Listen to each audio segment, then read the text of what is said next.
don't know about you, but I'm not in a hurry to see a ghost. But our next guest does it for a living, and he captures it and brings it to us on television. They're going into season 2. Nick Groff joins us right now. And Nick, I've got to ask, man, what's it like being a Bonafide TV star now? I never saw this day coming. I thought I was just a weird kid that was fascinated with the paranormal, and suddenly here I am. Well, when I talk to stars like you, they always feel like being at the airport is where they feel most recognized. Yeah, at first I never understood, you know, the TV personality thing until I started traveling, actually. I think when it really hit me is when I had families with kids and also Marines that were going overseas come up to me and say they were huge fans or whatnot. I think that really struck a nerve with me. Well, Nick, that certainly is awesome. But where did this all begin, this fascination with ghosts? Not until later in my adulthood, but when I was little, I had a weird experience that happened. I came home from school before my mom, and I went into the house, and when I turned the corner into the kitchen, I saw the shadow figure standing there, but I thought it was a real person trying to break in the house, so it scared me, and I ran out of the house into my neighbor's yard. Then my mom came home a couple minutes later, and there was no one there. But, you know, not until later in my life, I started investigating the paranormal, and I had some weird experiences when I started searching it out.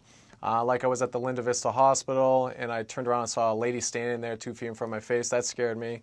And also some experiences on Shepardstown. All right, Nick. If I saw a ghost in the hospital, I don't think I would ever go back to that hospital, regardless if I had a broken arm. But that aside, I know you're going into season 2. Tell us what we can expect. So Ghosts of Sheperdstown, Season 2, Monday nights, 10 p.m. Eastern on Destination America. We go to all the surrounding towns, so it's not just in Shepardstown this time, which we thought it was, and we thought we were done, and we worked with the police hand in hand. Our headquarters, our base, is actually in the town hall of Shepardstown next to the police department. We're doing ride-alongs now, and it's spread. It's in Sharpsburg, Harpers Ferry, all over the place, and we start going to different locations and we start putting the puzzle pieces together. And not until we discover this cave system that it gets really interesting. And these cave systems connect, and some dangerous things in reality start happening. Like Elizabeth and I, we rappel down into a cave to try to figure out what's going on, and this weird phenomenon starts happening. We hear scratching on the wall, we hear these voices coming through, and we're trying to get out. Elizabeth's hair gets stuck in the pulley system, and my rappelling gear fails, and I have to climb hand over hand, and my hands are bleeding. It gets crazy, man. It gets really intense. Well, that certainly is awesome, Nick, and I can't wait to see how the season unfolds of Ghosts of Shepardstown on Destination America. But before we go, just give us that advice that, you know, following your instinct, which you did. Tell us about that. Absolutely. I'm a big believer in go for what you dream in or your passion, and I do everything by that. Since I was a little kid, I always wanted to do stuff that drives me in my heart and soul, and I think the paranormal has always been in my blood. It's a weird thing to say, but at age 8, when I fell from a tree and ripped open my arm and had a near-death experience, I don't know if that kind of drove me into this path, but I really believe that things happen for a reason, and everybody is in their own personal journey.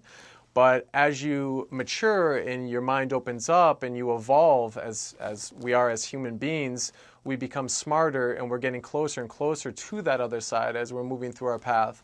And the passion is what drives all of us. And I think that's what I love about the paranormal, is seeking out the truth, but not only that, beyond what happens when you die. And that's the ultimate question for all of us, no matter what your beliefs are. We're all going to be there. So the enlightening part is it could be a very positive thing.